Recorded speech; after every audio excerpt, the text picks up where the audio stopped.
Well, okay. Welcome. This is Kerrick, the Realtor with MVP Realty, and today I just wanted to share with you a little bit of Marco Island Marco Island Geography 101, if you will.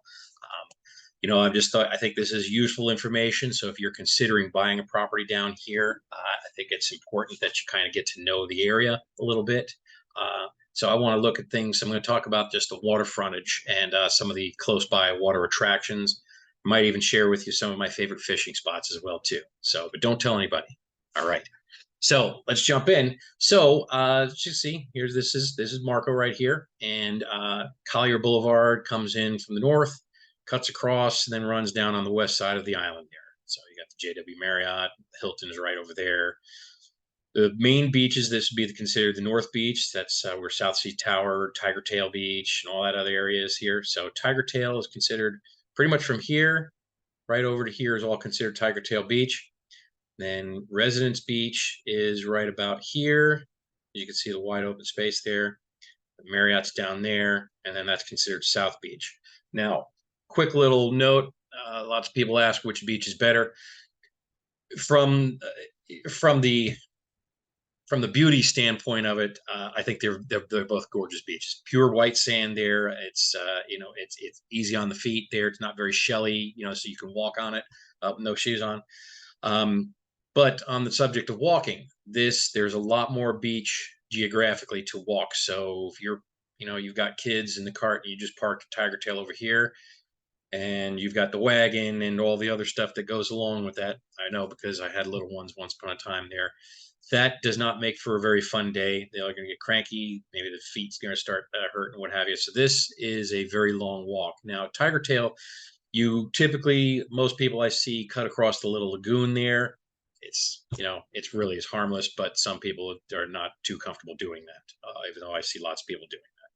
So lots more sand, lots more walking when you go up here. And you notice if you look down here, it kind of fades out there. By the time you're down at South Beach, it's a lot less walking. Water quality and everything is all the same there. So it's just beautiful. Down here, it's important to note, even though this is on the Gulf side here, there are no beaches. That's just seawalls and riprap over there. There's high-rise, mid-rise condos over here. That's the boat channel that comes out. That's Caxambas Pass. So there is no bona fide beach. So just keep that in mind when you're looking at things there. When you're looking for, say, a beachfront condo, your beachfront condos are all here. These are Gulf front condos, so just make sure you know the difference. If it's not on Collier Boulevard, or in this case up here, Seaview Drive, Seaview Court, it is likely not going to be on the Gulf Beach. So just so you're aware of that. Okay. Now, so they talked about the beach here. Let's talk about the boating aspect of it. All right. First thing is it's real important to note the difference between water direct and water indirect. Water direct is anything that doesn't have your direct access, no bridges. So anything on the outer side here. So this is water direct. Okay. On these outer parts here, meaning you can have a larger boat there, and you don't have to worry about squeezing under a bridge. Typical bridges are about anywhere between 10 feet to, I think, 15 feet is the one that goes over Collier Boulevard. That's over here. You could still get it. I've seen 30 footers and so with T-tops and what have you. They could still get under there, but I don't see the big old Silverton with Flybridge or the Tuna Tower making its way under there safely. So just keep that in mind as well. Okay, all this direct access here, so you don't have to worry about the heights. As soon as you go under here or under Barfield over at Rose Court over there, that you want to be careful of. There's also another bridge under Barfield that goes in here. This is over like near the golf course, and over Bahama Avenue is over there as well too. So beautiful houses, beautiful water frontage. The same goes for over here too. These if you're north of Winterberry, south of San Marco, you just have to make sure you're aware there is another bridge there that you have to be aware of. So again, larger vessels not going to work out. There's one here. There's also a bridge. Sorry, that's direct. I'll put you out in the bay. And under Winterberry, there is a bridge under here. There is no bridge, and I know it looks like the whole thing would go right straight on through, but there is no bridge under Marco Island. San Marco Road. So keep that in mind.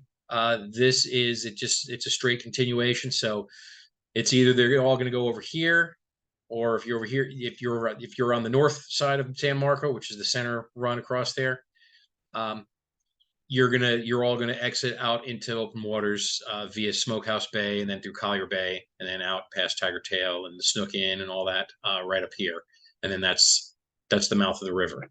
If you're down here, you have to spill out over at Caxamas Pass. Now, both of them have their advantages. I think they're both beautiful. I think all of them are beautiful waterways. But just so you know, if you're, let's say, for example, you want to be close to friends, that you have friends that live up here, you buy a house down here. If you want to boat over to their house, for example, if you want to do that, you would have to go all the way and around. And that's a long time. That's a long trip. So just be aware of that. All right, so we got that. So that's the difference between water direct and water indirect. Direct, no bridges. So this is all water indirect over here off of Barfield. That's along the riverfront, the riverside. This is all water direct from Winterberry south. And these are probably the most sought after and probably the most expensive as a result of being sought after waterfront properties. Here, you're hard pressed to see a whole lot less than about $2 million. Okay, and if you do see something, in about in the lower range there, it's a good chance it's going to be an older tear down type of home there, or it's going to need extensive amount of work there. So just keep those things in mind. This is Roberts Bay. These are the estates, and this is the bay inside of the estates here. So that's the end of Barfield. That's South Barfield Road and Inlet Drive, Scott Drive over there. There's also very high end properties over here as well. All again, water direct, no bridges. Surprisingly, on this side of the in the bay, in Barfield Bay over here, surprisingly, wish that sign would go away. But surprisingly, there is not a whole lot of bayfront, waterfront homes here. There are a handful, down here. But most of this over here are mangroves. Once upon a time, these mangroves were pre-platted. They're still there. They were pre-platted. They were going to be roads, and they were going to fill it in and add more waterfront properties. But I believe the state put the squash on that many years back during the Deltona original phase of development. So keep that in mind if you're ever looking at the tax plat map there, or if you see somebody trying to sell one of those lots, because there's a few of them that are still owned there. Use caution, because I really don't know if you're going to be able to do a whole lot with those. But anyway, yeah. So most of these are mangroves. There's the houses. There's only just a couple. They're up on the hills and what have you, which are also really neat because the hills are actually pretty high there. They were made of shell mounds going back to the Calusi Indians back in the days. Over here, this is Key Marco. This is a gated community. This is a very unique community, very hilly. There's a lot of history here. These are pretty much from about here on down are all single family. They're about acre lots. These are not on waterfront, but there's nothing that's going to be built behind them. So it's more of a nature waterfront. But here's the cool thing. Very low fees in there. I think they're under $200 a month. And you have access, if you own property in here, there is a marina and you have rights to, it's first come, first served, because I don't think there's enough slips in there to service all of the properties. But you do, if you claim the rights to it, you can get a slip in that marina that's down right about here. Okay. And then again, this is a great spot. You got a shallow water boat, a flats boat, something that doesn't have that much of a draw, trolling motor, all the whole 9 yards. There's some great red fishing and snook fishing in here. I've heard tarpons running there from time to time as well. These are all really great spots. My wife, who always manages to outfish me, she caught not one but two giant black drums right about here when the tide was coming in there. I guess we caught a school of them. I was fishing the mangrove, she's fishing the channel, unbeknownst to me, and I used to always get on her case about that. But yeah, so that happened, and that was right about there. So little tip for you: don't tell anybody, okay? Just between us. So these are all great waterways over here. If you're not into the fishing side of it and you just want to go out cruising there and do the old Marco Island circle, keep in mind here, start from, say, Snook Inn, for example, and you want to go From here over to, let's say you're over in this area here and you're going over to say Stan's on Sunday, or any of the other places in Goodland. This run is about a half hour. So just allow for that. That's a pretty good run there. If you do this run, if you go the entire circle, you go down the river, which this is a beautiful waterway, by the way. You do have to go slow through here through Goodland and all around, and then you can speed up right about there. And then you can follow the channel around. That's Coon Key right there. Another little great spot. You could go through there. There's a channel goes around and then loops here. Let me just lift that up real quick. And that you could go down to Cape Romano. But if you didn't want to stop and you just did this nonstop, this is about a 2-hour run to do the entire circle. Just FYI, in case you're thinking about doing that. I would also keep in mind this is the Gulf of Mexico, so if you do want to go out there, keep an eye on the weather, keep an eye on the wave heights. There are times that it's like glass out there. There's other times that you've got four anything about 3 foot, 4 foot is going to get real choppy for you, especially if it's if they're short in short terms, because the waves are closer together and your boat's going to just smash a lot. So just make sure you're aware of that. Okay, so here's something I want to share with you that's real cool. And it really only benefits you if you live in this vicinity or somewhere around here. But right under this bridge there, you had right at Collier Boulevard, right by the opposite the Esplanade there. That's the Winn-Dixie. Winn-Dixie actually has a dock, which I think is a really which has so if you live north of San Marco, anywhere in there, and rather than run to the store first thing in the morning there to then load up, the next thing you know, it's 2 hours later before you hit the water.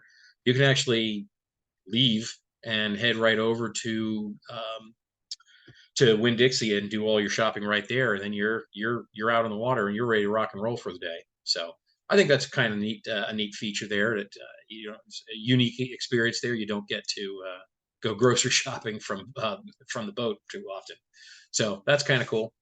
All right, what else am I going to tell you? Right across the river here is Isles of Capri. This was originally developed as an extension of Marco Island, and then they just decided not to annex it as part of Marco. So that is actually unincorporated Collier County. So you actually would have a Naples mailing address. Again, that's Isles of Capri. Got a couple of great little restaurants, like you see Island Gypsies there, but you also have Capri Fish House. Pelican Bend is right next to it over here. Another important note here, you can get to Island Gypsy from this side, but all the other restaurants that are on that side of it, you have to go out and around. So just keep that in mind.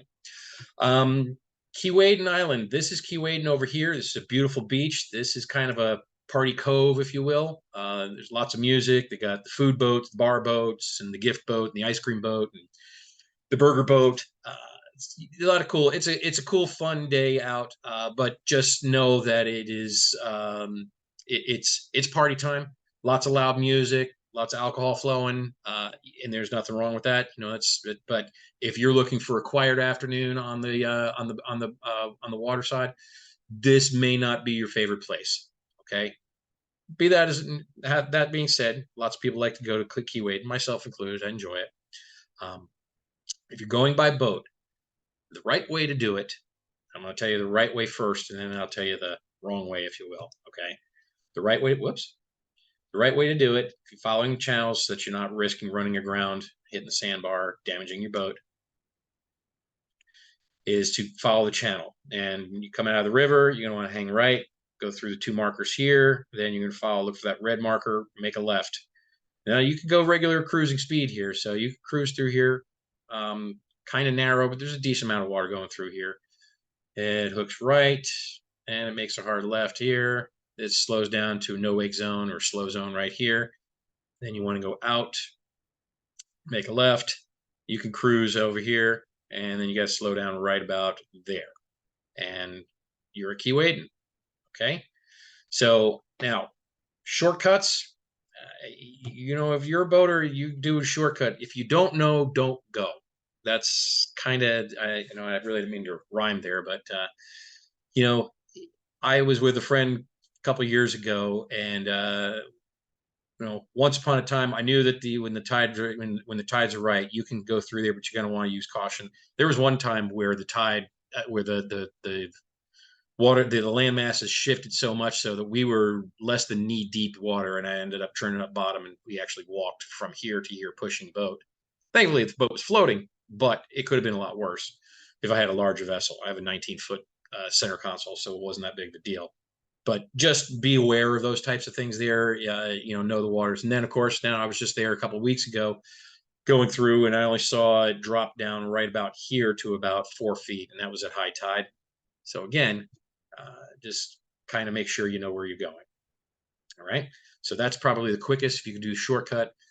Another cool little thing, if you like to do tubing, water skiing, this is all deep enough water in here. People like to go back and forth and cruise back in here, jet skiing a lot, tubing, water skiing, and all that stuff there. So it's a cool little spot. If you like it quieter, I would suggest going down to Kais Island, Dingman's Point there. That's a good spot. Cape Romano is much quieter.